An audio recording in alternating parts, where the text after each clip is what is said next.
All right, welcome to our council meeting on this Thursday, August 10th, 2023.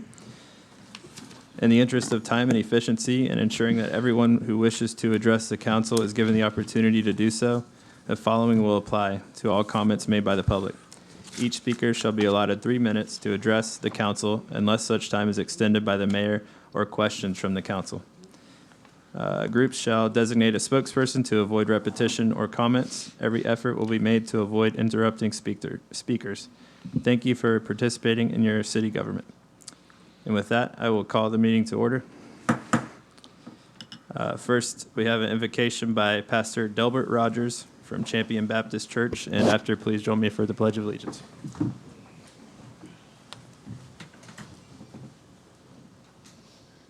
Let's pray today. Heavenly Father, we do thank you for this day. We thank you for another day to live and to serve you. I pray now and ask your blessing upon this meeting. I pray you be with each one of the council people. Lord, that you give them wisdom that comes from you. I pray you help all of the participants to conduct themselves in the manner that's worthy of you. And Father, we thank you for everything you do. We pray in Jesus' name and for his sake. Amen. Amen. Pledge of Allegiance to the flag of the United States of America and to the republic for which it stands, one nation, under God, indivisible, with liberty and justice for all. Madam Clerk, will you please call the roll? Mayor Blackwell. Deputy Mayor Urban. Here. Councilmember Matheny. Here. Councilmember Gilbert. Here. Councilmember Fletcher. Here. City Manager, do we have any updates to the agenda? Yes, thank you. I'd like to remove from consent agenda item B like boy and O. And on public hearings 1 through 3, we would like to continue until the September 14th City Council agenda. Okay, so What do we have, B-O? items B and O have been removed from the agenda, and public hearing items 1, 2, and 3. Thank you. Okay. And we'll need 1, 2, and 3 will need to be read into the record and continued at the time, Okay. when we get to that part. And then, Mr. Deputy Mayor, just again pointing out, as the audience probably realizes, Mayor Blackwell is not with us tonight. So there are 4 members. To the extent that an item comes before the City Council that would not have, would be a 2-2 vote, that's considered a denial. So I'm not sure if there's any applicants that are before that would be in that position, but they would be given the opportunity at that time to have their matter continued for a future meeting when there's 5 council members here. Okay. At this time, we have a presentation for Employee of the Month.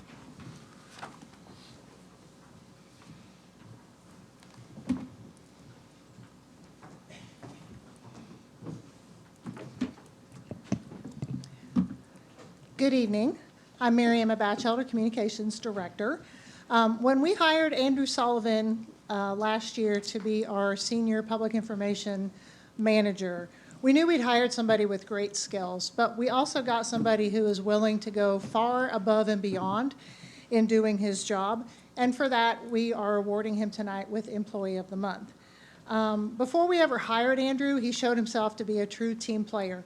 We stole him from Osceola County. He was working for County Emergency Management. And during Hurricane Ian last year, he was doing his thing for the county. We were here in St. Cloud with our Emergency Operations Center, managing the storm and the aftermath. And Andrew called and said, hey, is there anything that we can do? I have this group of volunteers over here that we're going to be passing out door hangers or something, but they weren't quite ready yet. And he's like, is there anything you guys have we can do? I'm like, yeah, bring them over. And he actually came with this group of volunteers and helped our volunteers go door to door, hanging door hangers out to our residents. So we really appreciated that and his team playerness. So earlier this summer, we had our culinary bike tour.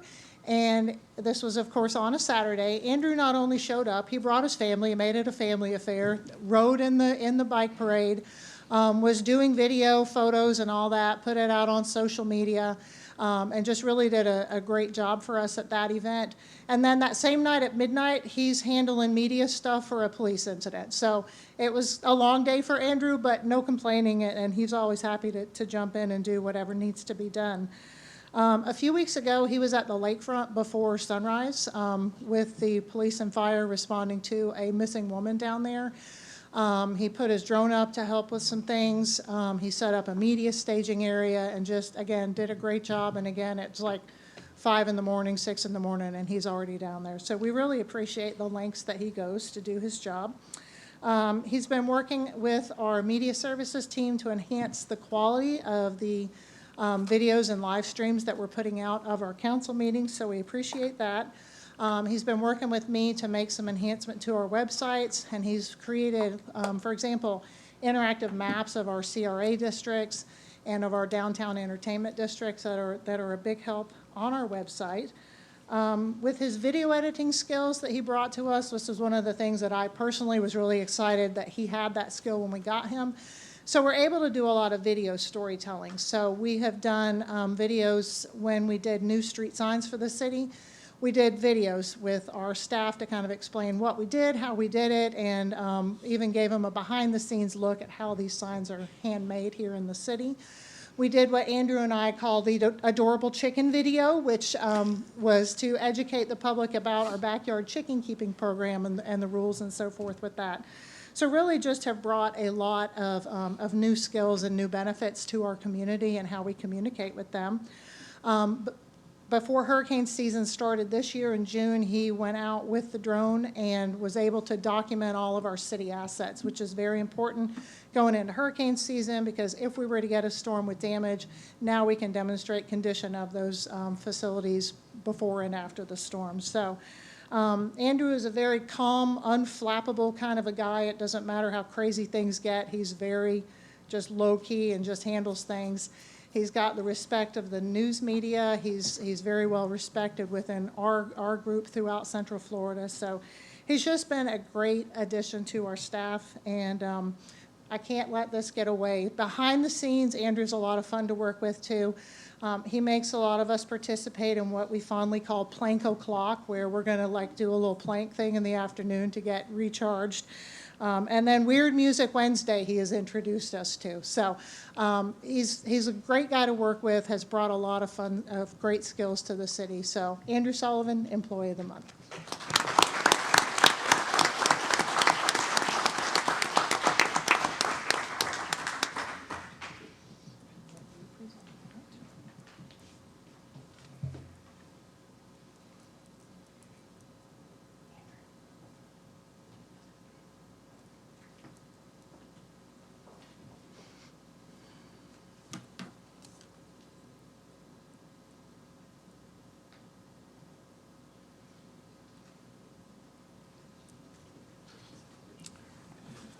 Thank you, Andrew.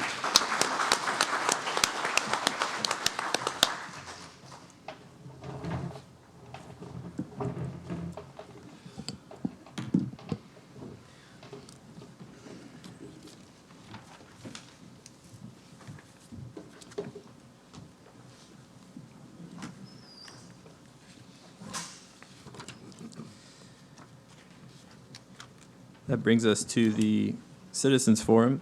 Any person who desires to comment on any item not on this agenda is provided the opportunity to address the City Council. Each person is requested to complete a sign-in form to be provided to the presiding officer prior to or as soon as practical thereafter. The person addresses the council. First up, we have David Messina. Please state your name and address for the record. Mr. Deputy Mayor, members of council, it's David Meisner, Sorry. 3410 Polly's Loop North, Stevens Plantation. Thank you for letting me address you today. A few years ago, I brought up a problem where the resident of Stevens Plantation was paying the electrical bill for streetlights in Stevens Plantation. I was assured that we were not. Unfortunately, we checked with OUC, and we have been paying $111,000 a year for 18 years for electricity for our streetlights. Now, I thought streetlights were the responsibility of the city, so I'm a little surprised this happened. The Council for the CDD, Stevens Plantation, has been in touch with the city, trying to get some responses about if any agreements are in place, why we have to end up paying for the streetlights. We're not getting responses. What do? Not pay the bill and then turn around and have the news media come out when they turn off our power? Please address this issue. I hate to bring it up, but if you recall, Stevens Plantation was developed by the city of St. Cloud. The city of St. Cloud is the reason the bonds failed. We had bonds in default since 2008, 2013. They also did not pay their taxes on properties owned by the DSD through the city council. The city council was in charge of the homeowners association, the DSD, CDD for 5 years. The same city council with different members on and off, but yet the records are still in a mess. We cannot get a copy of any legal basis why our residents are paying the electrical bill for streetlights. Thank you. Thank you, sir. Mr. Medeiros or Ms. Miller, do you have any background on that? Did you turn your light on? I thought you had. Well, I'm sorry. I did. You want to address part of it? You can go first. Well, as Mr. Meisner should be aware, when the development was created, the Community Development District entered into an agreement with OUC. OUC brought in the lights. There is an agreement with regard to the street lights, and this is what we're talking about, the street lights. It's not talking about the power that goes to the homes. And so, and his statement that the power will go out, the power will not go out for the homes that there. It only has to do with the street lights. The streetlights were part of an arrangement that the Community Development District had directly with OUC for the purchase of the poles that were put in there, including the power to be paid on a monthly basis as part of those agreements. I have never been, no one has ever approached my office and asked for a copy of those agreements. We certainly can get them. Those agreements are, I don't have them handy, but we certainly can find those and get the agreements that the Community Development District had with OUC and be able to do that now, and we can provide those to him.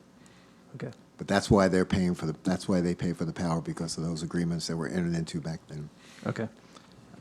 Councilmember Gilbert. City Attorney, I've dealt with some CDDs before as a resident, and part of the CDD was paying for those services. And I know CDD agreements can be different, but with your knowledge, and does normally when it becomes a CDD, a Community Development District, does that take on those roads improvements, the electric and lights and things such as that? Is that a normal thing? I don't know. When I belonged to CDD and lived in Harmony years back, that was part of the CDD's responsibility. Is that normal, or is it just different through CDDs? I just don't know. It can be different. I've not been But to that extent. streetlights are part of, are considered part of the infrastructure related to the development. Community development districts are put in place to fund the infrastructure, whether they be roads or sidewalks or water and sewer utilities and streetlights. And so that's where the funding came from the Community Development District, and this was part of the infrastructure when the project was developed. Thank you. I just didn't know if it's normal or something like that. Thank you. Ms. Miller, do you have anything to add? Yes, thank you. Earlier this year, I met with OUC, and I actually asked them for a listing of what subdivisions, what streetlights the city was paying for versus the subdivisions. There really was inconsistency. And so that's one of the projects that right now our Public Works Department is working with OUC on, because we do want to ensure that there is consistency. In my recommendation to the City Council at the end of that research, once we have a full listing of all of these, is that those roads, the streetlights associated with roads that are main network roads for the city, Nolte Road, for instance, that those should be paid for by the city, but the local roads within a subdivision should be the responsibility of the HOA or the CDD. Thank you. Cheryl Durham. Good evening, council members. I don't know how to properly address you all because I don't come to these meetings. I'm here as a county resident, so I am upset that you stole Andrew from us, but I'm very, very happy that you got such a good employee. he's gone. I am here as a county resident. I have made several requests to come before you to discuss a lot split. I'm trying to split a 5-acre parcel into a 2-acre, 3-acre parcel so that we can give our daughter and her new husband a wedding gift to build their home. And the county has approved it based on the city's approval, and I understand through a joint planning agreement that they give you the right to decide whether we can split our county property or not. So I'm asking to be on the next agenda if I can. I've tried several times to be on the agenda to talk with you all about it, and I guess county people aren't allowed on your agenda, I don't know. But if you would please consider that and put me on the agenda for the next meeting. Thank you. Ms. Miller? Yes, thank you. As Ms. Durham stated, she is located within the city limits, adjacent to the city limits, and due to the JPA, the county sent her to us. The JPA requires that any property that touches the city limits, they forward to us, and then the city has the opportunity to proceed with annexation and then have the development approvals. She's located within an enclave. It abuts Her property abuts the city limits on 2 sides. She is off of Nora Tyson Road, where we are in the process of putting in a fire station, and we need the impact fees to benefit city services. She will ultimately be in the city limits, and it would be my recommendation that the city does not defer the annexation, that we continue to follow the JPA. If she wants to proceed with development, then follow the normal process. Regarding a determination if we were to annex or not, that's actually an application process, as you know, has to be a public hearing. I think what she's wanting, if the city council would want to do that, years ago, staff was given direction that if the county sent those properties to us, that we needed to proceed, that we had previously told the county that they could proceed with development, and city council had given us the direction not to do that any longer. So if the council wants to change that direction, I don't think that would have to be on a future agenda. But right now, that's what staff is doing. We're following the direction we received from the city council. So. I've had a conversation with Ms. Durham, and I also spoke to the city manager about the situation, and I am sympathetic to the situation. I know that she's just trying to split the lot. I wouldn't want to give direction for future instances. Do we have an option for just this lot, or I don't know what? Well, if I may, the key issue is whether this city council wants to defer or agree not to annex this property into the city. The county has said, right now the city doesn't have any jurisdiction over the property to do anything, a lot split, improve any of that. It would have to annex it into the city first to do that. The county said, under the terms of the JPA, go to the city. The city has a determination whether they're going to move forward with the annexation. Staff has been directed, as Veronica pointed out, to proceed with all those annexations. So if the council wants to deviate from that, it will create a precedent as you're moving forward for other projects, but it's council's call. You can tell staff, we don't want to annex this property, and give us direction not to do that. Could I comment? Sure. I'm not asking to be or not to be annexed. I don't think that's an issue at this point. I'm asking to split my lot. I'm not developing anything. I'm not selling it. I don't know anything about impact fees and why you need them so badly, especially with all the money you have. So I'm not too concerned about all that. I just want to split my lot and give my daughter some land before I die and build a house. That's all. It's all this politics is going to put me in a grave. I certainly understand, and I sympathize with your situation. I think that with the JPA, I think the city manager and city attorney explained the process that we have to go through. So Does anybody else have any comment?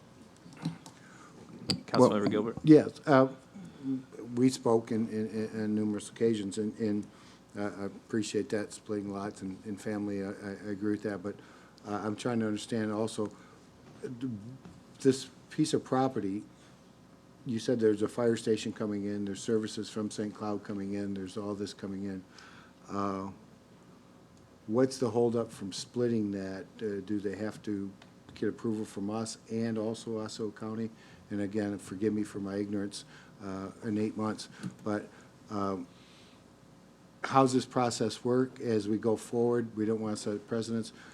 We look at things that if you have one property in the middle of all of St. Cloud that's not part of St. Cloud, then, but we offer those services, I just need more explanation, and I truly understand what you're doing, and I have family too, and want to leave things to them. So how do we go about this to allow them to do that? And she said she doesn't mind being annexed, so I'm trying to figure out where's the stopgap? What's holding us back? I think she doesn't want to fill out an annexation application and pay the fees that go along with that. But per the joint planning agreement, we are required to reduce enclaves within the city. We've had multiple enclave annexations over the past few years. And so that's the enclaves increase the cost of service for both the city and the county, because we have to hop over each other's jurisdictions to serve properties.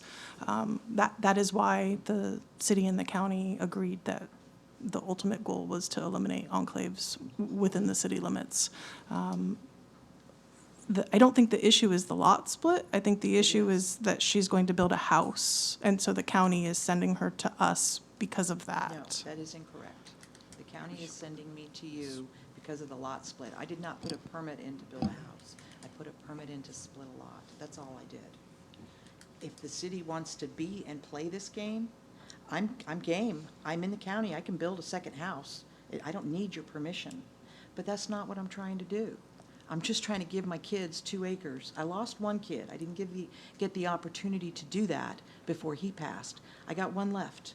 I want to give her something so that she can enjoy the life that you and everybody else in here enjoys, a home of their own. You can't buy, these young kids can't buy homes today. You've seen the cost of them. I just want to give them something. And annexing, I don't think that that's an issue here. I don't want to annex, you are correct. I don't want to pay the fees. You don't own the road that I'm on. You don't maintain the road that I'm on. You don't maintain Casey Durham Road. Nobody fessed up the 20 grand to pave that. I did.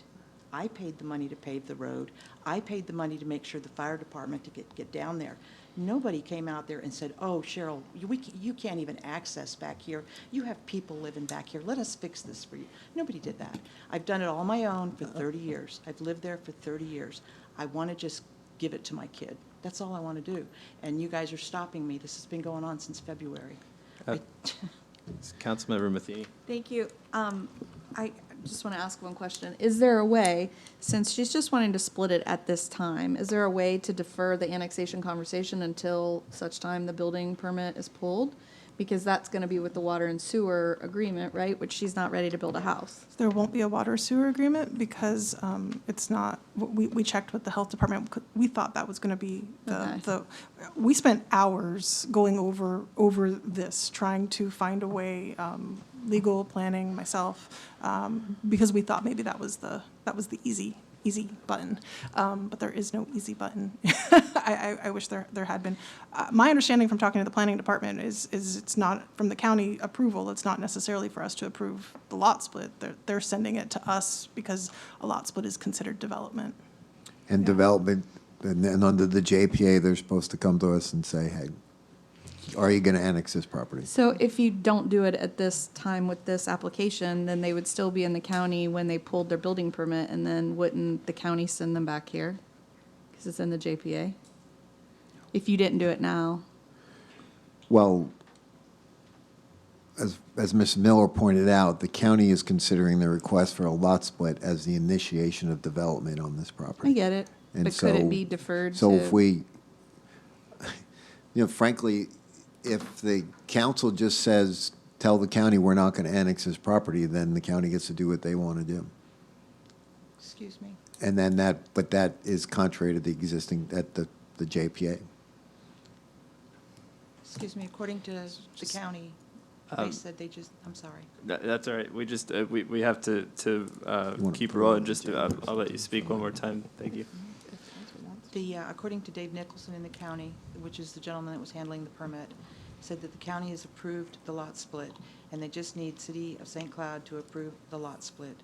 They never mentioned annexing until Ms. Veronica brought it up. Well, and that doesn't, and we can check on that, because the city has no jurisdiction over the development of this property currently. It's not in the city. So the city can't approve a lot split. That's not within its jurisdiction. So I'm not sure what that statement means. You know, so we can certainly try to find that out, but from a legal perspective, there's no jurisdiction over the property, so we can't approve any development orders on this.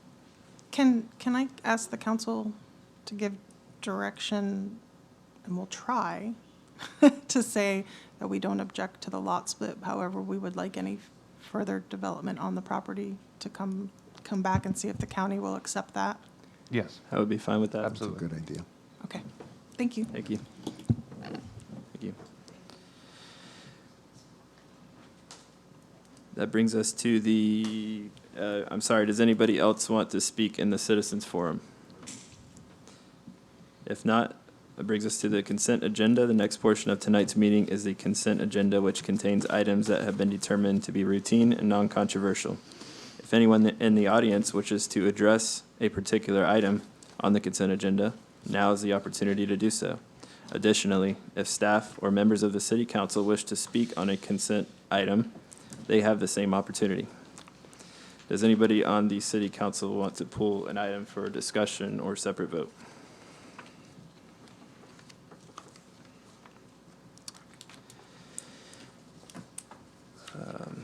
Okay. Does anybody in the audience wish to speak to an item on the consent agenda?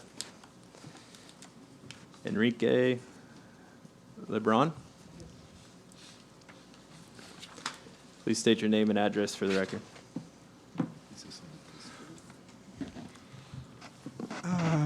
Good afternoon, council and public. My name is Enrique LeBron. I live at 4215 Needle Pond Court, St. Cloud, Florida, 34772. Okay. I work for the building maintenance department as a custodian. Oh, I'm dressing the N. Item N. N, right? Thank you, sir. Thank you. Okay, so you know what I'm talking about, I mean, okay. Hi. Okay, start again. Okay, I work for the building maintenance department as a custodian. I have been with this department for the past 10 years and 6 months. I value the company policy and carry out my duties to the best of my ability. Daily. We are more than a team. We are a family, and we work together to make sure we always provide quality service. We ourselves are residents of St. Cloud, Florida.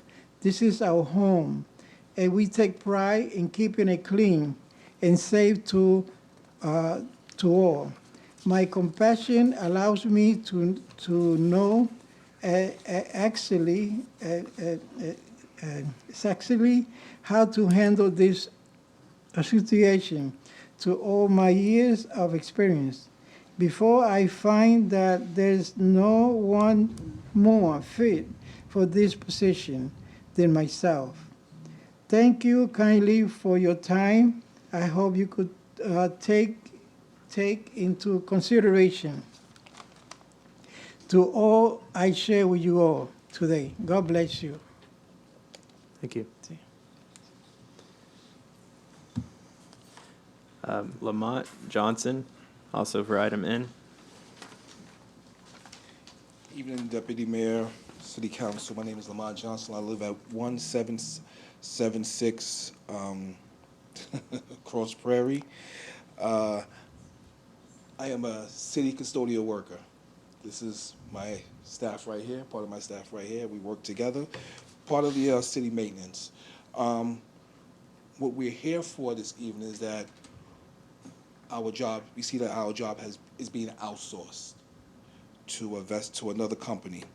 I am a new employee with the city here. I left a previous employer to come work for the city. I left that employer so that I can work for the city, because that's what I wanted to do, work for the city.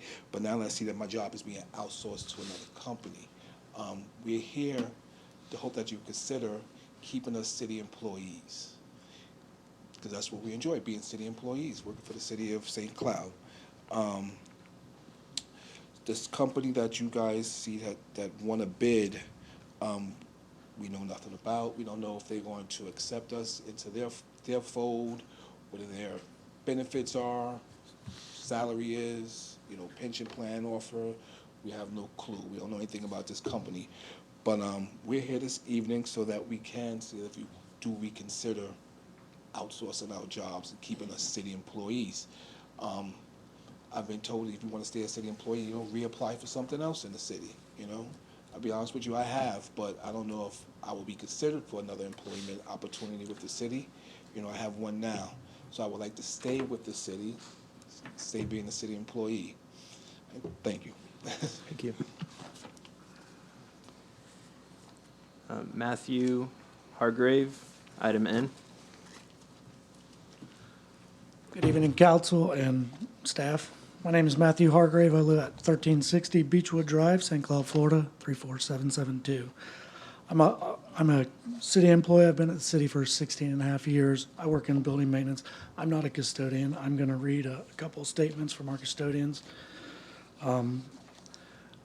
Maria Mead, she's one of our custodians. I would like to give you more of an idea of the custodians' jobs that I started on December 26, 2000, almost 23 years ago. Back then, there were only 5 custodians, including me.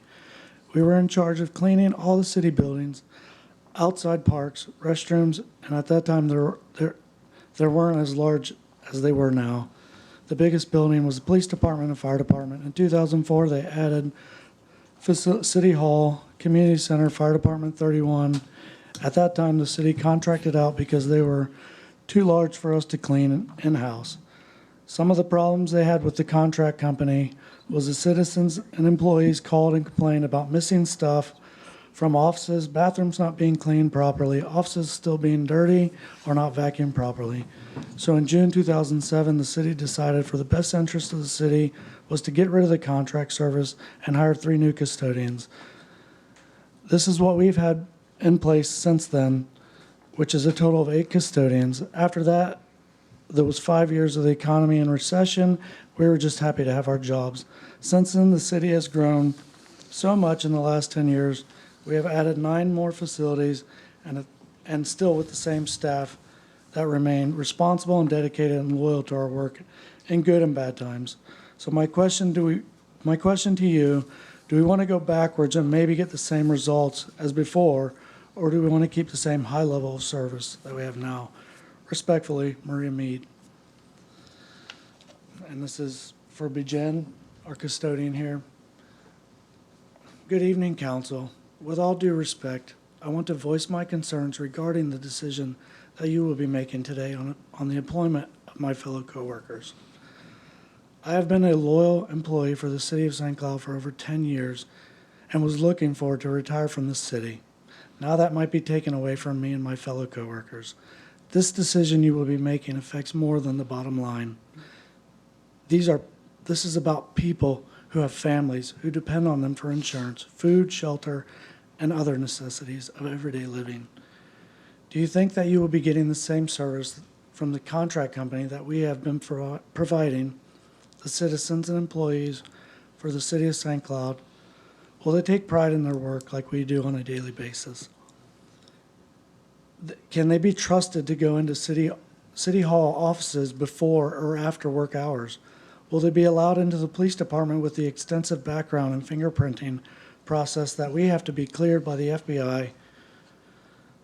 And what happens if that person that has been cleared to work at these places calls out sick or quits? Will the contract company be able to send another employee that has been cleared to work there?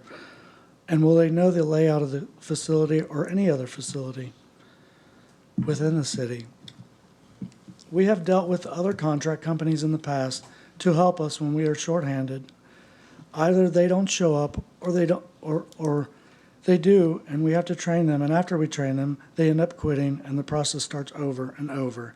Again, also, do you think this contract company has any retention of over 6 months to a year of any employees that remain with them for what they pay and with what little to no benefits, if any?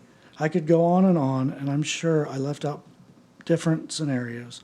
So by saving the city $125,000 a year, are you willing to sacrifice your city custodial department that has been loyal and take pride in their work? Or are you going to get what you paid for? And after 3 years, what's to say they figure out what they bid it on for these services was way too low and raise the price substantially? By ending, I want to ask one question. Do you consider us a number or as a human being? Respectively, Bijan Garcia. Thank you. And I would just like to add, 7 of these 8 employees that we have as custodians live in city limits. They pay city taxes. They have a vested interest in this city. You know, I have skills. I can go to other departments if that was to happen to my job, but these are custodians. That's what they do. You know, they have a vested interest. You know, 2 years ago when I came to this department, where they were short-staffed, I helped out. And you wouldn't believe the things that they have to deal with on a daily basis in these bathrooms at the parks. And I mean, it's unreal. And they come every day with a smile. And now that we're fully staffed and finally have a group, we're just going to outsource them to save a couple bucks. I believe that as a city, we could look at a different venue or a different option to save the city money. Thank you. Thank you. Ms. Miller. Thank you, Mr. Urban. I just wanted to address a few of the items that were said. I agree, they do an amazing job. We have a lot of city facilities. The square footage that needs to be cleaned has increased, and unfortunately, the staff numbers has not because of budgeting. You know, there have been several times in the past where they've been asking for additional help, and we haven't been able to find the money in the budget, yet we continue to add more facilities and more facilities. We had a vacancy rate since 2018 of 35% across 7 custodian positions. We've continued to have to use temporary companies to help us, labor finders, people, you know, groups like that. And as we're trying to keep up, one of the challenges we've had is having funding to do everything that we need to do. And this is unfortunately one of those areas that we would have the opportunity to save between $120,000 and $170,000 per year. So that is why this item is before you this evening. But they do an amazing job. I'm sorry, Deputy Mayor. I also wanted to point out the contract requires the company to offer them jobs. And additionally, we've already had internal conversations that we want to meet with them and see maybe there's some trainings that we can help them get to qualify for other positions that we have within the city. It's after this that we have the ability to work with the company and learn what those details would be. They may end up in a great situation, but that is something that we still have to work through, is Okay. those details. Let me get through the remaining public input items on this. Zuhai Vargas Feliciano, item N.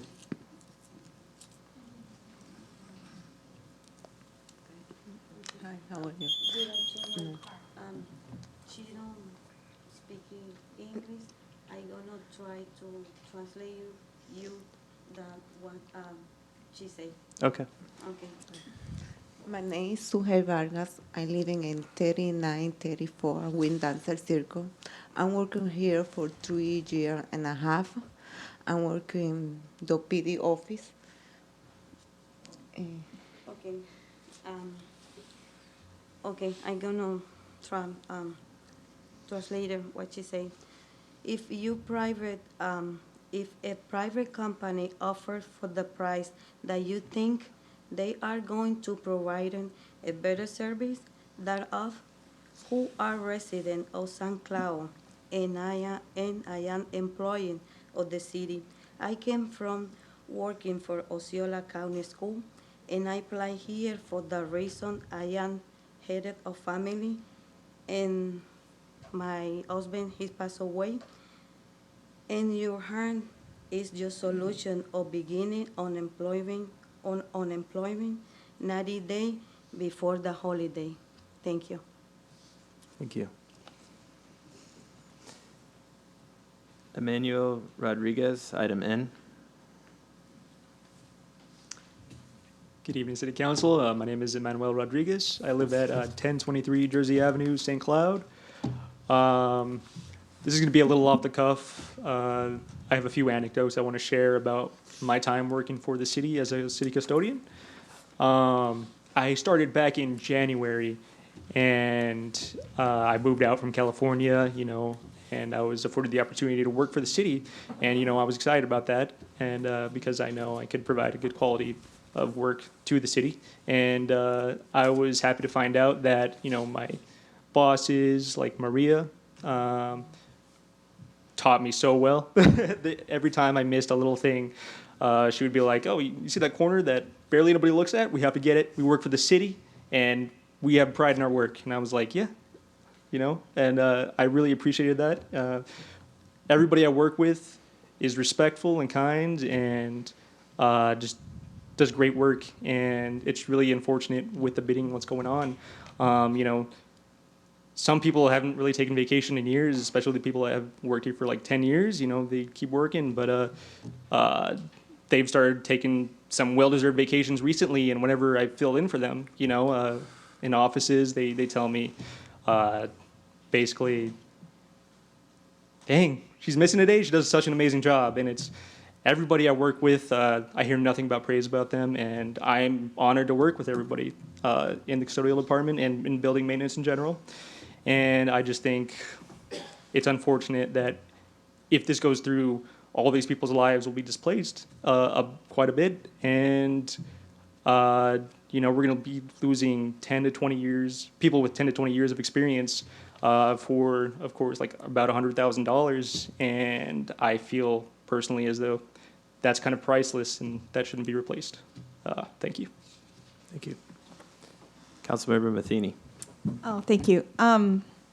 So thank you all for coming and giving your insights into the project. And, since I've been on city council, we've always said how important our city employees are to us. I mean, the city, they're like our number one asset. We say this all the time. Like, we need to support our employees. We need to do everything we can. And the city of St. Cloud's a great place to work. I understand why they want to continue working at the city of St. Cloud. I understand there is opportunity for them to move to this other company, but that's not the city, right? They want to be at the city. I'd like to see if, I know there's been challenges filling the positions. It sounds like they're fully staffed at this point. And maybe we could do a contract with the vendor to make up the slack, because we're saying, we keep adding facilities and we can't get people hired. Maybe there's a hybrid option to this.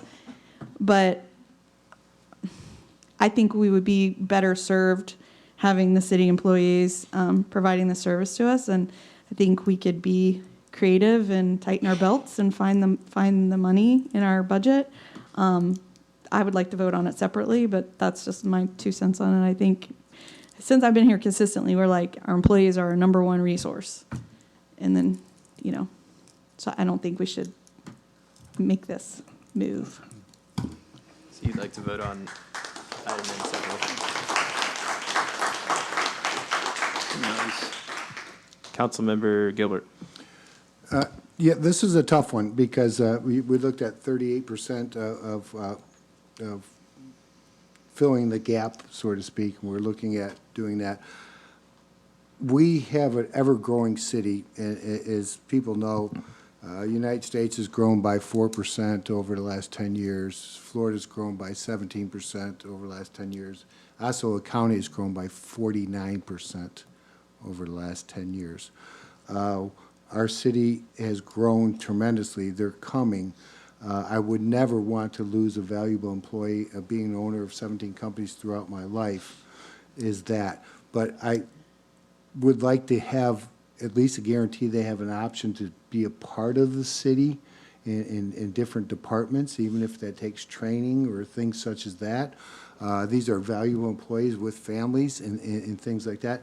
So if we're ever growing and there's opportunities for other positions, and I'm not saying that they should do that, but we should afford every opportunity to keep these folks employed within the city, maybe in different departments, if that's going to be the case, because 38% is kind of tough when you're trying to continue filling that position. We have some great employees. How do we incorporate them? I think of the city as a family, as what I've learned over the last 8 months. But how do we do what we're going to do and outsource that, but leave these loyal people with a job within the city, maybe a different department, maybe a different skill set, but offering even to train that skill set. So I don't know. I know for a fact that good people are good people. Some of my employees have been working with me for 24 years, and we do outsource stuff, but I find different positions for them. So I don't know if this, I believe it may be a good opportunity for the custodial, but I don't want to leave anybody behind. So I want to make sure that they get every opportunity and are still employed with the city and still remain their benefits and grow with the city. Because there's nothing better than loyal employees. I call them family members. We call them team members. So we're growing. We know that. If, in fact, there's 7 or 10 or 12, and I don't know how many people, let's find them a place within the city that they don't lose their benefits and whatever. And even if we have to train them, I'd rather train within than hire without. So that's just my opinion. I understand the economics of it. I really do. We sub out in the private sector, cleaning and different trucking and stuff like that, but I'd really like to keep these loyal employees. So how can we work that out, that the heart of St. Cloud stays with us, even if we have to go to another area? I don't have those answers, but that's just my opinion, and that's what I'd like to see. Councilmember Fletcher. This question is for the city manager. What is it possible to do a hybrid option? I know part of this is with the police department. Maybe the chief has an opinion on that. You know, maybe we could reach back out to the vendor and see if they could requote a different scope of work. What would that look like? I'm gonna see if Kevin's in the audience. Is Kevin in the audience? Did we have a hybrid? I believe we're kind of working as a hybrid now with the fact that we've had to use labor finders on a regular basis, but I do want to point out the cost savings is we wouldn't have, I don't think we would have the cost savings with that. This was going to give us the option of having additional services so that when there are events like at Hastings and things like that, you know, we would be able to have those additional services on top of our regular day-to-day service also. Yeah, I've seen that in the contract. Hi, Kevin Feldlinger, Public Works Director. As Ms. Miller originally said, they have been doing a great job. There is, like I said, our matrix study that we did a few years back, so that we should actually have twice as many custodians as we actually do. We are a growing community, growing areas there. Like I said, the way this contract was bid out, it had basically was per building. But like I said, if we continue staying with the same staffing level and we add in the custodials, that will be additional cost to the city that we have not budgeted for next year. Thank you. Councilmember Matheny. Thank you. So, as we've gone through our budget process this year, you know, we gave direction to the city manager that even if we are waiving fees at facilities, we're not waiving city costs. We've just given that direction. So to me, if we're saying if there's an event at Hastings, well then we should be having the fees covered, because now we're saying we're not, even if we're waiving fees of some sort, we're still covering our costs. But the other thing that strikes me as just dealing with vendors and contracts all the time, sometimes they give you a price to get in the door. And how do we know that this is going to be the price You know, I mean, I deal with contracts in my job where it's like they underbid to get in the door and then they come and say, well, we're losing money and we don't have enough and we need to change this or we're going to have to leave the contract, you know? So I would like to find a way to do a hybrid solution here. And I would love if we could train the people to find another job. That'd be great. But, you know, just have a hybrid solution so that they retain their job at the city of St. Cloud. I agree with those comments wholeheartedly. And I would like this to be pulled for a separate vote as well. To determine if we can do a hybrid. I was talking to my counselor. I think we're going to look to see if there's a way to do it as a hybrid. But I do want to point out, we don't know what rate of pay. They may end up with a better scenario than what the city is currently offering. So is that something that can we go down that path? I certainly think you can go back to the the bidder and see if they'll give you some of that information to answer some of those questions that might help out with the employees. Councilmember Matheny? Thank you. Sorry. I'm sorry. Go ahead and finish your thought. I was going to say, but I think the discussion has been you'd like the staff to work on maybe a different path, and we're not prepared to address that tonight. So I know you want to take a separate vote, but I would caution not to vote it down and just give us direction, and we can work on this a little bit more, and maybe bring it back. Councilmember Matheny? I lost my thought when I waited.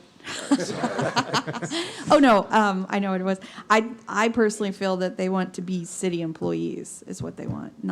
It's not necessarily the hourly wage. I know there's all the intangibles that come with working for this great city. So I'm fine if they want to pull it off the agenda. Councilmember Gilbert? I agree with you. We want to keep these valuable employees, team members, family members that have dedicated a portion or all of their lives to the city of St. Cloud. I truly believe the city of St. Cloud is a gem. We've been exposed now. There's more people moving in here. We're growing like crazy. If we have to outsource some things, which we do in the economy in which we have, let's keep these employees in different departments and the valuableness of them and their dedication. So I don't have that answer, but I think we need to, is there 8, Ms. Miller, is there 10? How many employees do we have that have tenure? That have tenure, it's 3 of the 8. Hire dates, 1, 2, 3, 4, 5 were hired in 2023, 1 in 2020, 1 in 2013, and 1 in 2000. So, but that's something that maybe we can come back and we can give you some of the salary rates. We'll bring you back a hybrid so you can see some of that if the council. I'll go ahead and just pull it based on the direction. It seems that you want us to try to see what we could do for a hybrid, but and I'll see how much information we can get out of that other company also. Can we make sure that that's on the next agenda, because they're going to be waiting to know. So instead of waiting, several meetings later, if we could do that at the next one, that would. I think it's going to depend on the company. Well, if they and want the getting- contract, though. Well, your getting next agenda, your answers. next meeting isn't until September, so there should be enough time to get it. Okay. Yeah. Thank you. So do we need to vote on pulling it? No, or the just- city manager said she was going to remove it from. Okay. All right. Chrissy Malkowitz, did I say that right? On items P and Q. My name is Chrissy Malukowitz, 1820 Puffin Road, St. Cloud, Florida, 34771. I am going to be speaking to items P and Q on the consent agenda. Most of the concerns addressed in previous meetings have been agreeable and resolved, such as improvements for Lillian Lee and Puffin Road and relocation of the transfer station. And this is all in regards to Lakeside at Satilla. There are two remaining issues that need to be addressed. Is it possible to show the site plan? Oh, thank you. A mixture of larger lots, especially abutting Lillian Lee. This would be for lots 6 through 28, being 65 to 75 feet frontages would be acceptable. The staff report requires a medium buffer. We are asking for a much denser foliage on Lillian Lee. This is an easy solution to ensuring existing home sites retain their value as well as privacy. Lots on the northeastern boundary, which is lots 345 to 352, these abut existing homes on North Tyson, and these lots to be restricted to 1 story and denser foliage buffer to be added there. Again, respect and consideration for those existing residents.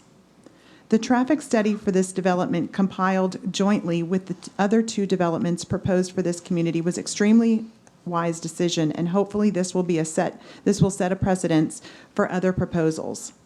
Jointly, it provides a more complete overview rather than when each development is studied individually. I urge you to please give careful consideration to these 2 issues and incorporate them into your motion for approval. Thank you. Thank you. Betty Dampke for items P and Q.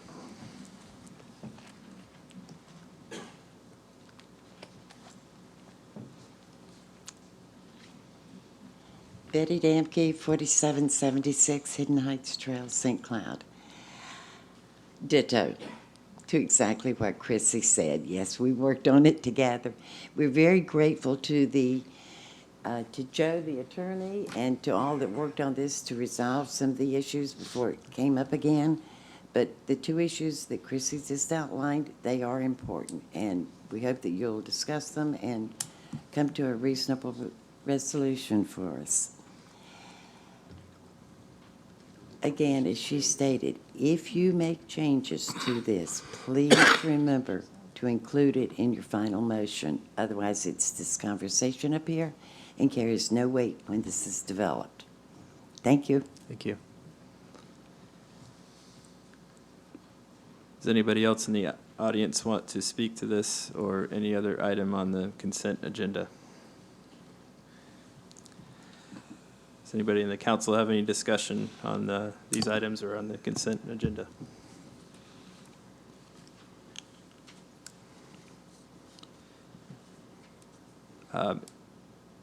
If not, I'll entertain a motion for approval.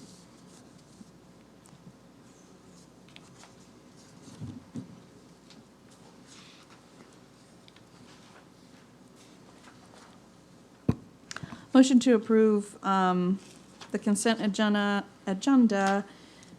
but taking out all of the items removed and/or, so B, in my notes, N and O are removed from the agenda.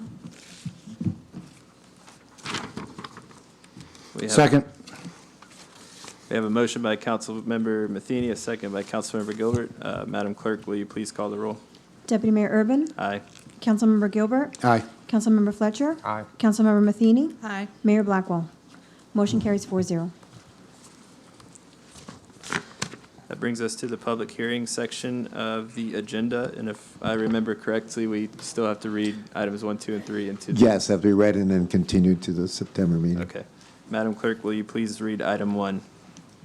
Final public hearing for ordinance number 2022-42, an ordinance of the City Council of the City of St. Cloud, Florida, to annex into the City of St. Cloud approximately 25.59 acres identified as Walker property located south of Chisholm Park Trail, west of South Narcousie Road, north of Old Oak Trail, in accordance with the voluntary annexation provision of Chapter 171.044 Florida statutes. Would anybody in the audience like to speak to this item? We just need a motion to continue it. Okay. Can I entertain a motion to continue? Motion to continue. To the next council meeting. Madam Clerk, will you please call the roll? Councilmember Gilbert. Aye. Councilmember Fletcher. Aye. Councilmember Matheny. Aye. Deputy Mayor Urban. Aye. Motion carries 4-0. And then for clarification, that's September 14th, right? Thank you.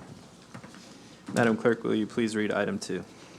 Final public hearing for ordinance number 2022-43, an ordinance of the City Council of the City of St. Cloud, Florida, assigning a future land use designation LDR Low Density Residential to approximately 25.59 acres, identified as Walker property, located south of Chisholm Park Trail, west of South Narcousie Road, north of Old Oak Trail, providing for amending the official future land use map of the comprehensive plan, filing of the Planning Commission recommendation and proof of publication, applicability and effects, suburbility, copies on files, and effective date. Do I have a motion to continue this item? Motion to continue. Second.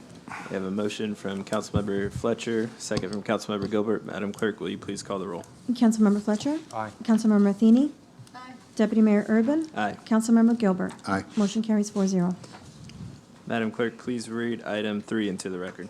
Final public hearing for ordinance number 2022-44, an ordinance of the City Council of the City of St. Cloud, Florida, assigning a zoning district of PUD plan unit development compatible with a low-density residential future land use designation change adopted by ordinance number 2022-43 for approximately 25.59 acres identified as Walker property located south of Chisholm Park Trail, west of South Narcousie Road, north of Old Oak Trail, providing for entering the designation on the official zoning map, providing for approval of the preliminary master plan, filing of the Planning Commission recommendation and proof of publication, suburbility, and effective date. Do I have a motion to continue this item? Motion to continue. Second. Motion by Councilmember Fletcher, a second by Councilmember Matheny. Madam Clerk, please call the roll. Councilmember Matheny. Aye. Deputy Mayor Urban. Aye. Councilmember Gilbert. Aye. Councilmember Fletcher. Aye. Motion carries 4-0. Madam Clerk, please read item number 4 into the record. Final reading for ordinance number 2023-40, an ordinance of the City Council of the City of St. Cloud, Osceola County, Florida, amending Chapter 48, Waterways of the Code of Ordinance to amend and create Sections 48-1, definitions, amending Section 48-2, boat basin and public dock regulations, renumbering Sections 48-3, water skiing, and 48-4, use of marina, creating Sections 48-5, requirements for individuals operating personal watercraft, and Section 48-6, enforcement and providing for conflict, suburbilities, codification, administrative correction of Scribner's error, publication, and effective date. Hi, good evening, City Council. Stephanie Holtkamp, Parks and Recreation Director for the City of St. Cloud. Let me just get to, oh, there it is. The request before you tonight is the amendment to the City Code, Chapter 48, Waterways. This is the final reading. The summary of the proposed changes clarifies restrictions on operating speed for vessels near docks and boat basin, basically some safety things in there for boats. Also establishes a maximum time of 15 minutes for mooring or parking of vessels to city docks or on the lakefront banks controlled by the city. I just want to bring it to your attention that since the first reading of this ordinance, it was brought to the city manager's attention, and I believe all of your attention, that there are residents that come to the boat basin area or the public boat tie-up areas to enjoy the park amenities such as the playground, the splash pad, the beach, and then they also frequent Krabby Bill's to eat. So not to exclude those folks in the ordinance, there's an exception in there that the city manager can designate authorized areas for these activities to happen. It also establishes requirements for operation of personal watercraft, and it provides the enforcement for the ordinance. Meets their growth management, public service, strategic plan goals. Staff's recommendation is to approve the ordinance, and the request in front of you tonight is to approve ordinance number 2023-40. Can you. answer any questions if you have them. Would anyone in the audience like to speak to this item? If not, I'll entertain discussion or a motion by council. Councilmember Matheny. I just wanted to thank Ms. Holcamp for the revision for people that want to come and go to Krabby Bill's or go, to the park. I mean, so I thank you for making that, and I'll make a motion to approve. We have a motion by Councilmember Matheny. Do we have any other discussion or a second by council? Second. Second by Councilmember Fletcher. Madam Clerk, will you please call the roll? Deputy Mayor Urban. Aye. Councilmember Gilbert. Aye. Councilmember Fletcher. Aye. Councilmember Matheny. Oh, wait, aye, sorry. I got distracted by the conversation down here. Motion carries 4-0. Thank you. Thank you. Madam Clerk, will you please read item 5 into the record? Final public hearing for ordinance number 2023-41, an ordinance of the City Council of the City of St. Cloud, Florida, amending the City Code, Chapter 22, Emergencies, Article 2, Emergencies Medical Services, Division 2, Subscription Changes and Fees by repealing Division 2 in its entirety, providing for suburbility, conflicts, codification, administrative corrections, publication, and an effective date. Yes, Deputy Mayor, council members, Dave Tomac with the City Manager's Office. We had this first reading on July 27th. Nothing's changed with the draft. We're still requesting to repeal Chapter 22, Article 2, Division 2. We talked about the savings of about $3 a month for residents. Well, not about, it's $3 a month. Meets your strategic planning goals, and we still recommend approval. This would be your second final hearing. Be happy to answer any questions. Would anybody in the audience like to speak to this item? If not, I'll entertain a motion or discussion by council. So moved. Second. I have a motion by Councilmember Matheny, a second by Councilmember Gilbert. Madam Clerk, will you please call the roll? Councilmember Gilbert. Aye. Councilmember Fletcher. Aye. Councilmember Matheny. Aye. Deputy Mayor Urban. Aye. Motion carries 4-0. Madam Clerk, will you please read item number 6? Final public hearing for ordinance number 2023-42, an ordinance of the City Council of the City of St. Cloud, Florida pertaining to enforcement of codes amending section 2-282 applicable codes and ordinances of the city code by adopting a new Exhibit A, providing for suburbility, conflict, codification, and an effective date. Yes, Deputy Mayor, council members, Dave Tomac again, City Manager's Office still. I changed it in the ordinance. There was a typo. Instead of section 2-237, it's 2-282. Sorry about that part. This is the enforcement section of what Stephanie talked about earlier for the watercraft. It allows your police department, code enforcement, and park ranger to issue citations. Also included in this change is the ability to issue citations for solid waste roll-off franchise, so that it gives us a little bit more teeth to work with the vendors. We've also started to institute permitting kind of safeguards, letting them know ahead of time that they need to use a franchise hauler, so it's not as big of an issue. This kind of allows for enforcement if we need it. Still recommending approval. Your first reading was July 27th. No changes other than that one typo, and I apologize for that. Any questions? Would anybody in the audience like to speak to this item? If not, do we have any discussion or motion by council? Deputy Mayor, motion to approve. Second. Motion by Councilmember Gilbert, second by Councilmember Matheny. Madam Clerk, will you please call the roll? Councilmember Fletcher. Aye. Councilmember Matheny. Aye. Deputy Mayor Urban. Aye. Councilmember Gilbert. Aye. Motion carries 4-0. Madam Clerk, will you please read item number 7? First reading and introduction of ordinance number 2023-24, an ordinance of the City Council of the City of St. Cloud, Florida, assigning a future land use designation commercial to approximately 0.32 acres identified as Ohio Avenue Commercial Complex located south of 11th Street, north of 12th Street, east of Florida Avenue, and west of Ohio Avenue, providing for amending the official future land use map of the comprehensive plan, filing of the Planning Commission recommendation and proof of publication, applicability and effect, suburbilities, copies on files, and effective date. Good evening.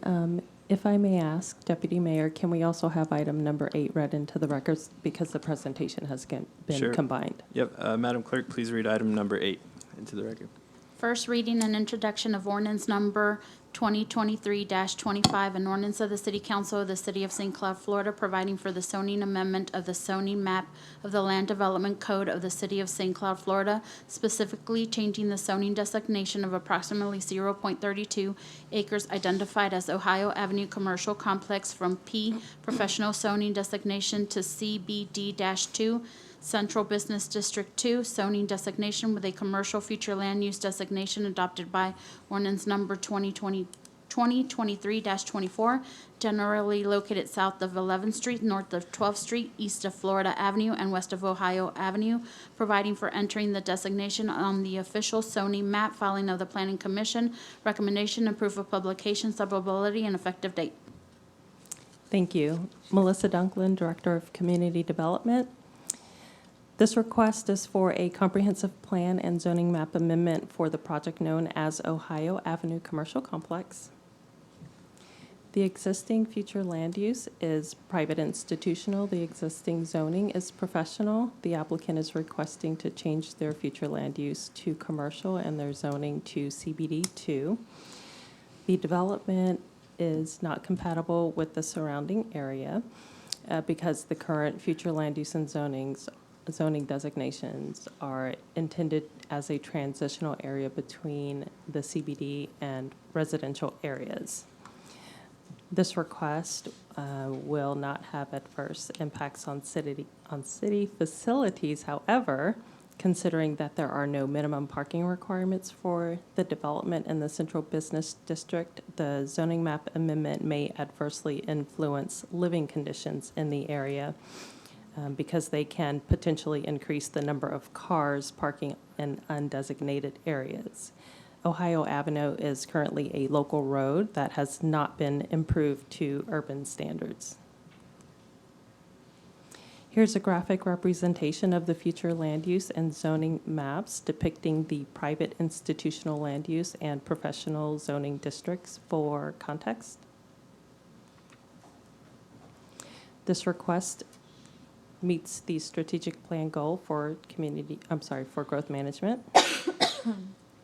On August 1st, 2023, DRC recommended denial based on policy 1.5.1 of the comprehensive plan.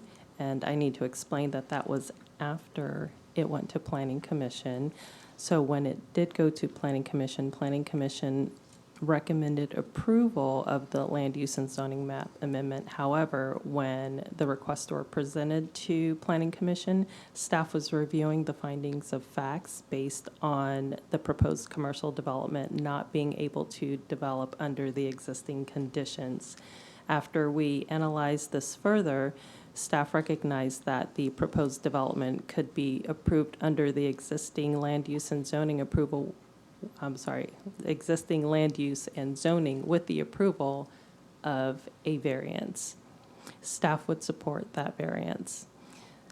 The expansion of the central business district requires approval of a concurrency management study. And additionally, CBD2 does not require any parking and requires a 35-foot minimum height for the building itself. And there's no public parking planned in this area. Therefore, staff is recommending denial of ordinance number 2023-24 and 2023-25. Staff and the applicants are available for any questions. Thank you. Julius Melendez on item 7. Thank you, Deputy Mayor. Thank you, Councilman, City Mayor. I'm the attorney as well. I'm the Julius Melendez, property owner at 1203 Florida Avenue. If you can bring back the overlay, if they can bring back the screen with the green. I'm sorry. Yes, that one, right there. Yes, so I'm on the corner on the far left, on the bottom. And as we can see, we actually got public notice, and I received it in the mail. And so this isn't really getting a denial from the residents itself either. So me as a commercial business owner, I appreciate the fact that somebody else is trying to develop another commercial property in that space. Because if you look around it, we have the utilities, Central Link, We have another real estate agency. We have a shopping center right in front of it. You know, everything else around it is really conforming to that use. So, and to get very specific about what you can and cannot do with it, to me, it doesn't really make sense because it's still the downtown area, and we want to try to present more high-wage jobs. And that was the issue that I have with my building, is the fact that, you know, everything else around it wasn't really meeting the high-end standards. And I've lost a couple tenants that didn't like the fact that it wasn't being developed to professional standards. So I have been adversely affected, and so I've had to fight with my tenants to stay. And my tenants are speech therapists, a little bit higher end, and they want to be able to have other like businesses surrounding it. And that way you can even help the center itself to have better restaurants, better, to me, it's part of the use planning in the future for what we want to do for downtown. Florida Avenue, as I understand, is also going to get refurbished later on in the future, that there's plans to be able to make a trail to connect it to the lakefront. And so to me, we just can't have nothing but retail positions, because those retail positions are the lower end spectrum of the wages. But we want to try to provide commercial property. We need to have more office space. I'm also a real estate broker. There's not a lot of commercial office space available. So when we look at a parking garage, that was one of the intents back in the day. When you guys were revamping New York Avenue, we talked about creating a parking garage and making St. Cloud walking. So that was part of the planned use of St. Cloud, or the downtown area, was to have a couple centralized, you know, locations for parking, have people walk and be able to visit some of the different, you know, amenities that they provide.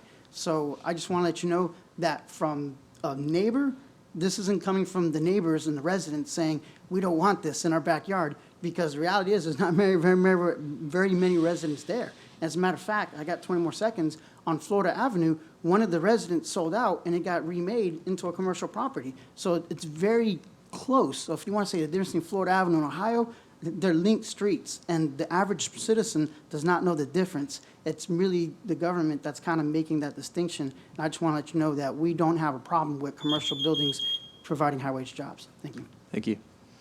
Would anyone else in the audience like to speak to this item?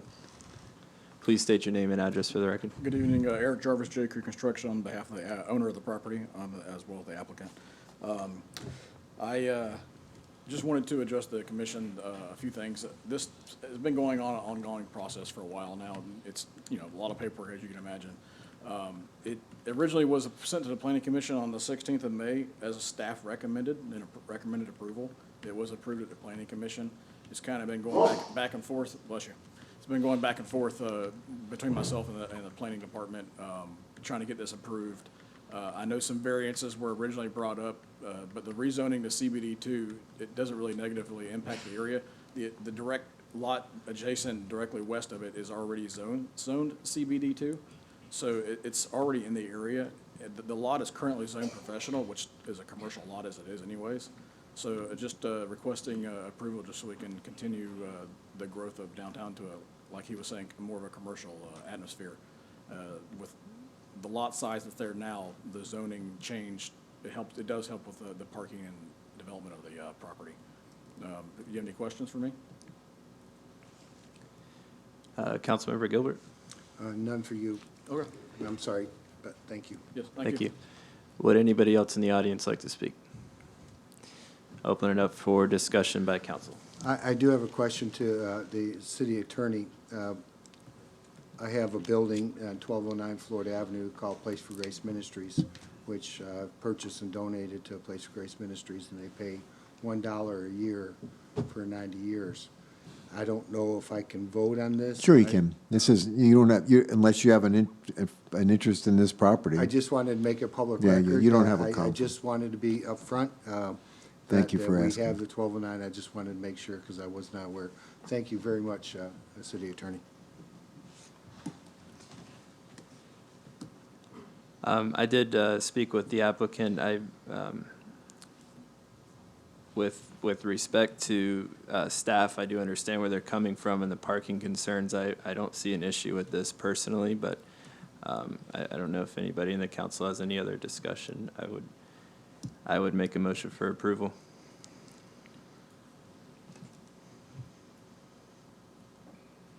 Second. Before we finalize the vote, I did want to remind, because if it's a 2-2, it's a denial. That's correct.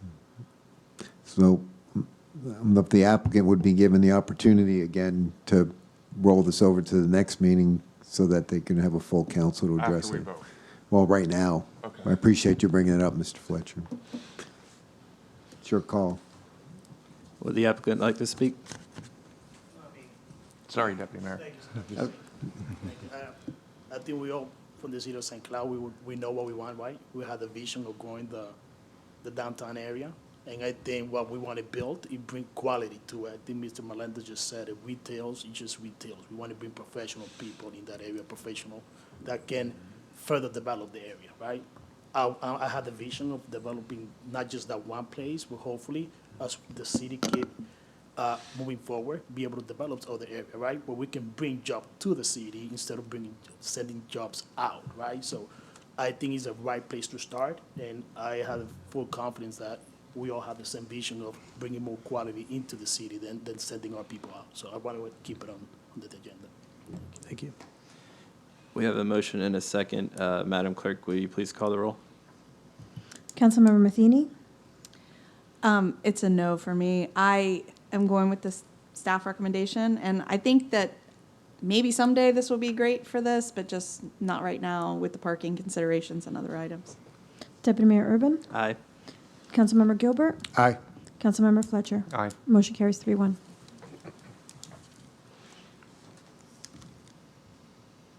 Do we have a motion for item 8?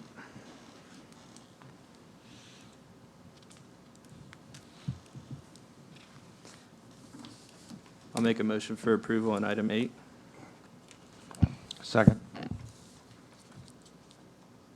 We have a motion and a second for ordinance 2023-25. Madam Clerk, will you please call the roll? Deputy Mayor Urban? Aye. Councilmember Gilbert? Aye. Councilmember Fletcher? Aye. Councilmember Matheny? No. Motion carries 3-1.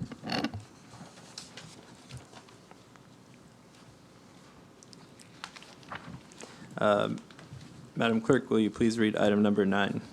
First reading and introduction for ordinance number 2023-38, an ordinance of the City Council, an ordinance of the City of St. Cloud, Florida, amending the City of St. Cloud General Employees Retirement System, amending Section 4, Finances and Fund Management, amending Section 6, Benefit Amounts and Eligibility, amending Section 7, Pre-Retirement Death, amending Section 15, a minimum distribution of benefits, providing for codification, providing for severability of provisions, repealing all ordinances in conflict herewith, and providing an effective date.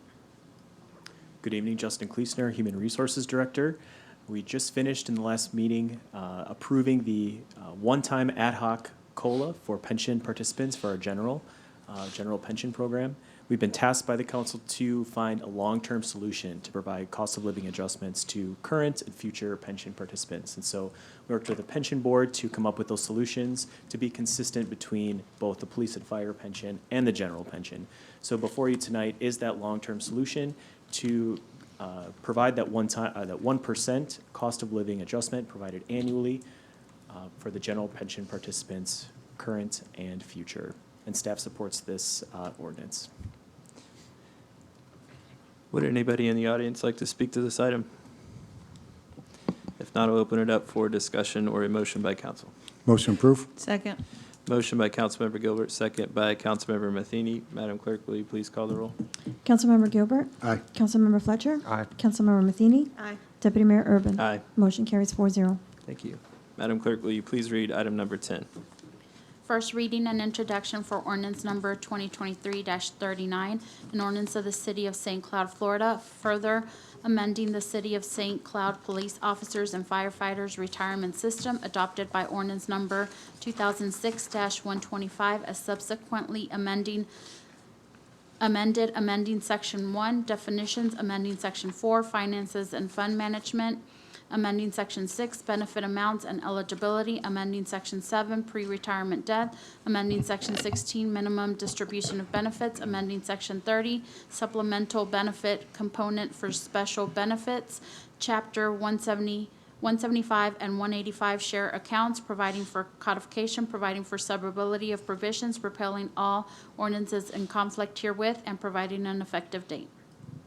Hello again, Justin Kleesner, Human Resources Director. This is the same thing for the police and fire pension, but for those participants who retired previously in 2016 and before that, the ones that retired after that 2016 date do get the 1% annual COLA automatically. So this is just making the ones that retired pre-2016 whole and to follow that same process. And staff supports this ordinance. Thank you. Would anyone in the audience like to speak to this item? If not, I'll open it up for discussion or a motion by council. Motion to approve. We have a motion to approve by Councilmember Fletcher, a second from Deputy Mayor. And Madam Clerk, will you please call the roll? Councilmember Fletcher. Aye. Councilmember Matheny. Aye. Deputy Mayor Urban. Aye. Councilmember Gilbert. Aye. Motion carries 3-0. I'm sorry, 4-0. Madam Clerk, will you please read item number 11? Public hearing for resolution number 2023-150R, a resolution of the City Council of the City of St. Cloud, Florida, amending resolution number 2022-150R, which adopted the fiscal year 2022-2023 budget for the City of St. Cloud, finding the city manager had certified there are prior year fund balances and/or current revenues available in the budget for additional projects and programs in various funds not included in the original budget, requiring the budget to be increased to include said additional funding in the various funds and making supplemental appropriations within the fund. Jeff Cooper, Finance Director. This is Budget Amendment Number 6 for fiscal year 2022-2023. And as you can see, the background is as per City Code, Section 2-212, amendments after adoption. If during the fiscal year the manager certifies that there are available for appropriation revenues in excess of those estimated in the budget, the City Council may, by resolution, make supplemental appropriation for the year up to the amount of each excess. The city manager has certified funds are available to appropriate funds. The budget amendment meets the city's strategic goal for financial sustainability. The general fund it's a zero increase. We are decreasing your city council contingency by $100,000 and increasing city council professional services by $100,000 to provide funding to update the city's 5-year strategic plan. The water fund, which is mostly no longer with us, it's with Toho, but this is an administrative increase of $1,169,497. We're increasing revenues from prior fund balance by $1,169,497 and increase expenditures for special item / other uses by the same amount to transfer the water fund inventory to Toho pursuant to the St. Cloud Toho interlocal agreement. This involves no cash transaction. It's a financial statement thing. We have to charge out their inventory, and they took it on October 1st, but this is actually documenting that fact. Same for the sewer fund, $449,191 increase, increasing revenues from prior year fund balance by $449,191, increase expenditures for special item other uses by the same amount for the same reason to transfer the sewer fund inventory to Toho pursuant to the St. Cloud Toho interlocal agreement. Again, no transfer of cash, it's administrative. And finally, the motor pool fund, a $500,000 increase. We're increasing revenue from internal service parts by $500,000 and increase expenditures for work order clearing by $500,000 for additional citywide vehicle maintenance cost. Staff recommendation approval of resolution 2023-150R, and City Council requested action is approval of resolution 2023-150R. Thank you. Any questions? Would anybody in the audience like to speak to this item? If not, can I entertain discussion or a motion by council? Motion to approve. Second. We have a motion by Councilmember Fletcher, a second by Councilmember Matheny. Madam Clerk, can you please call roll? Councilmember Matheny. Aye. Deputy Mayor Urban. Aye. Councilmember Gilbert. Aye. Councilmember Fletcher. Aye. Motion carries 4-0.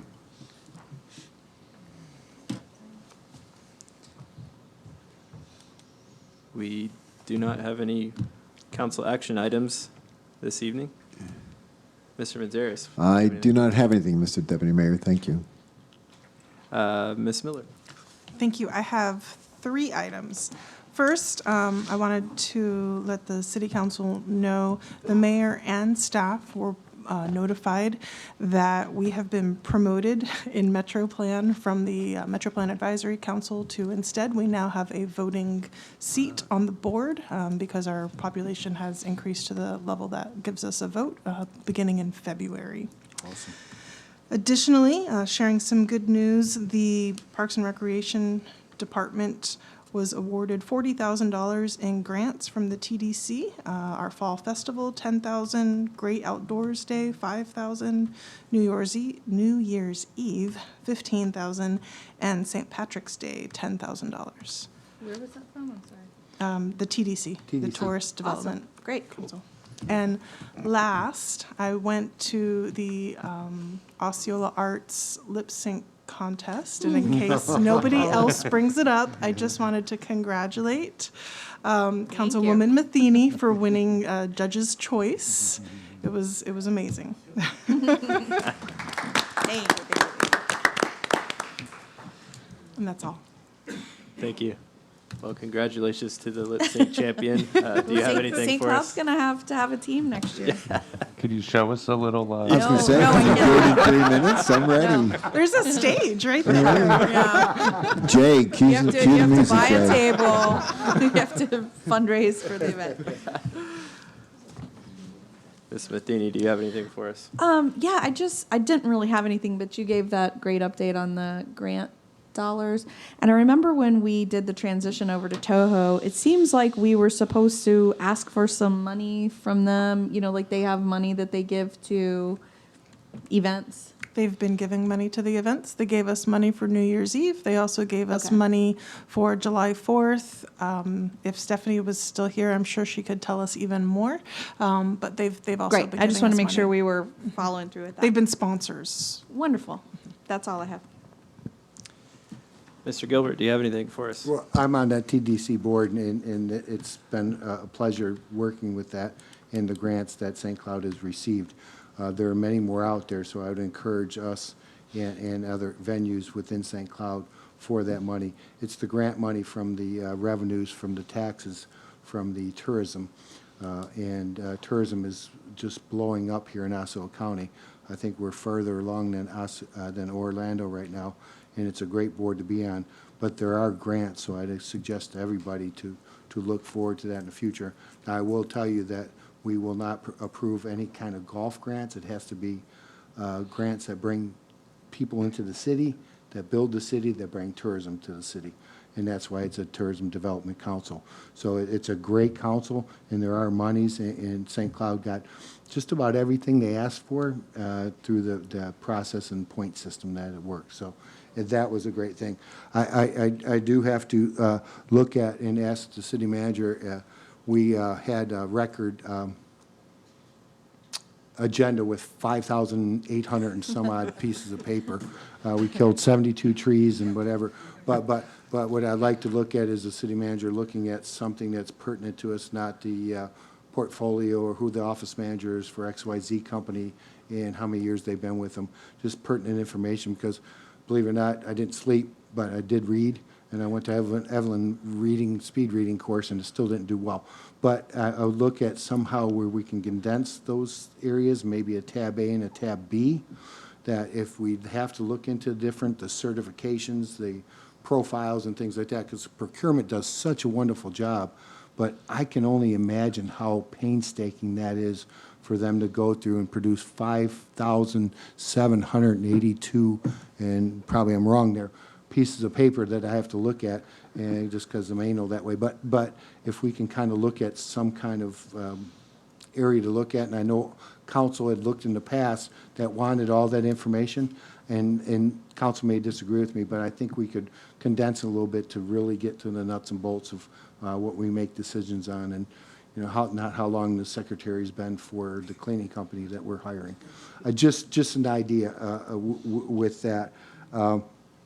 And Can I get direction before you move on to the next one? yeah, I don't know what the direction is. I would just, in Or the city- consensus? Yeah, does anybody else have? So on my, so I request, so I get the full, because they scan it into the system. It and took then- a half hour to download it. And then we get the link. I have staff prepare me a paper packet with backup material.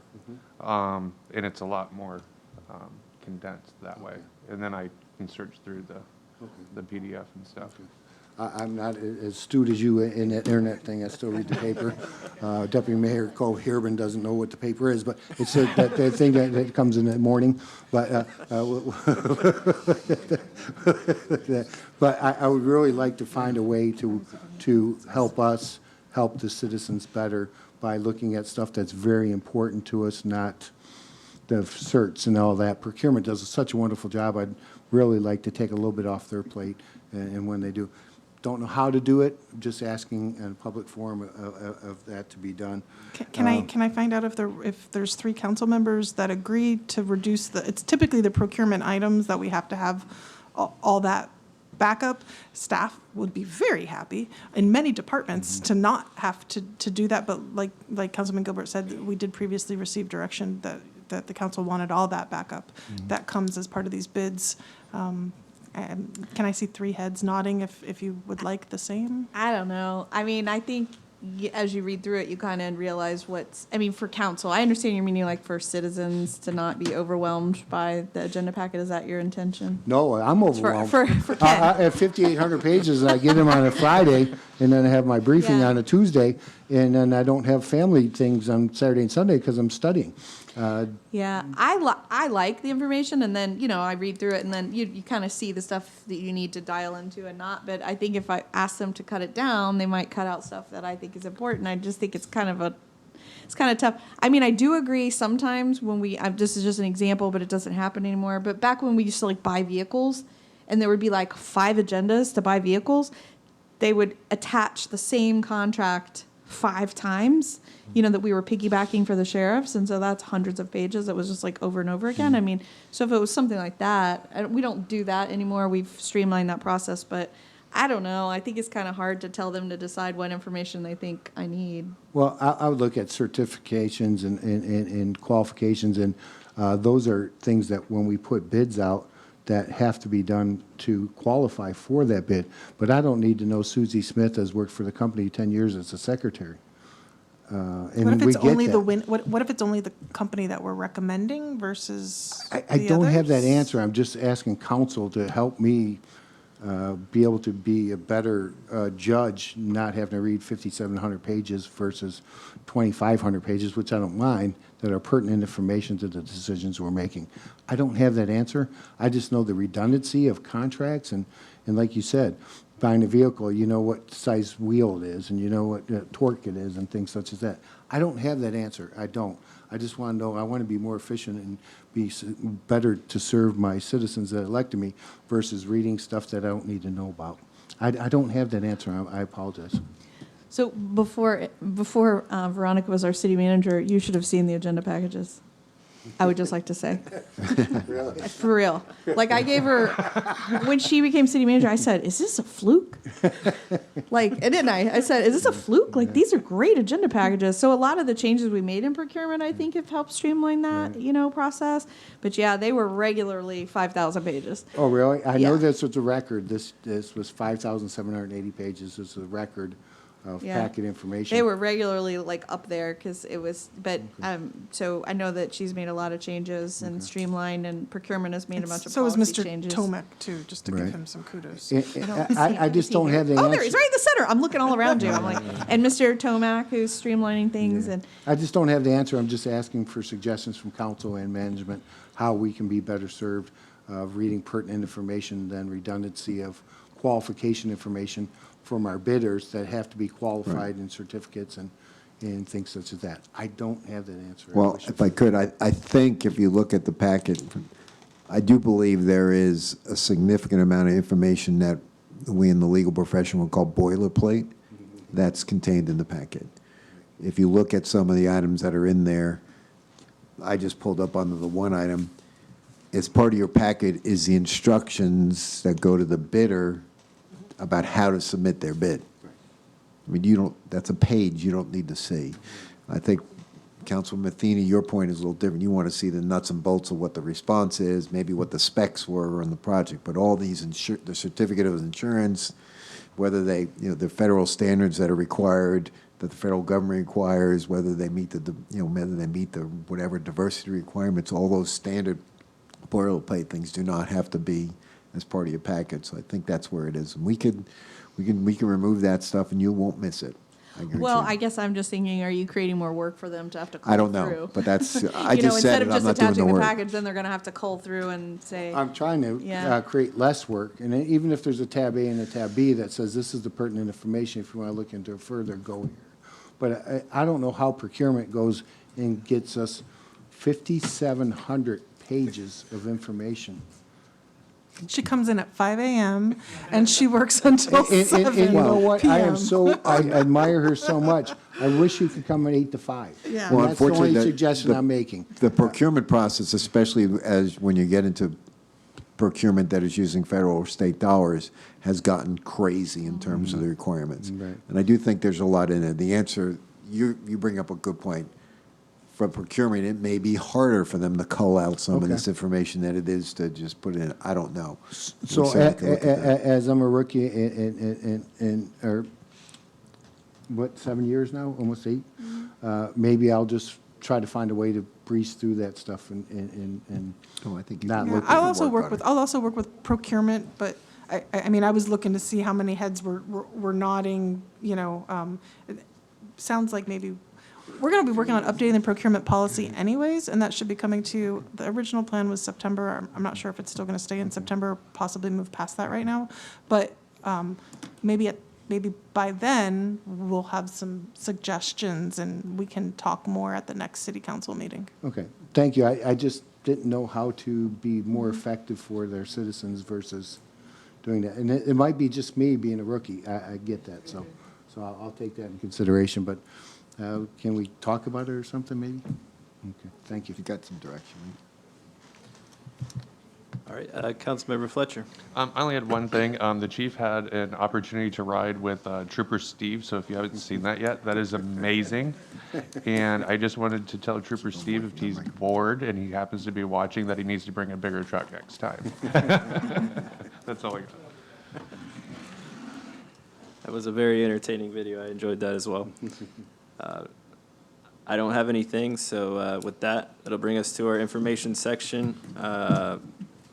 Thursday, August 17th, 2023, we will have a city council workshop right here in the city council chambers at 3 p.m.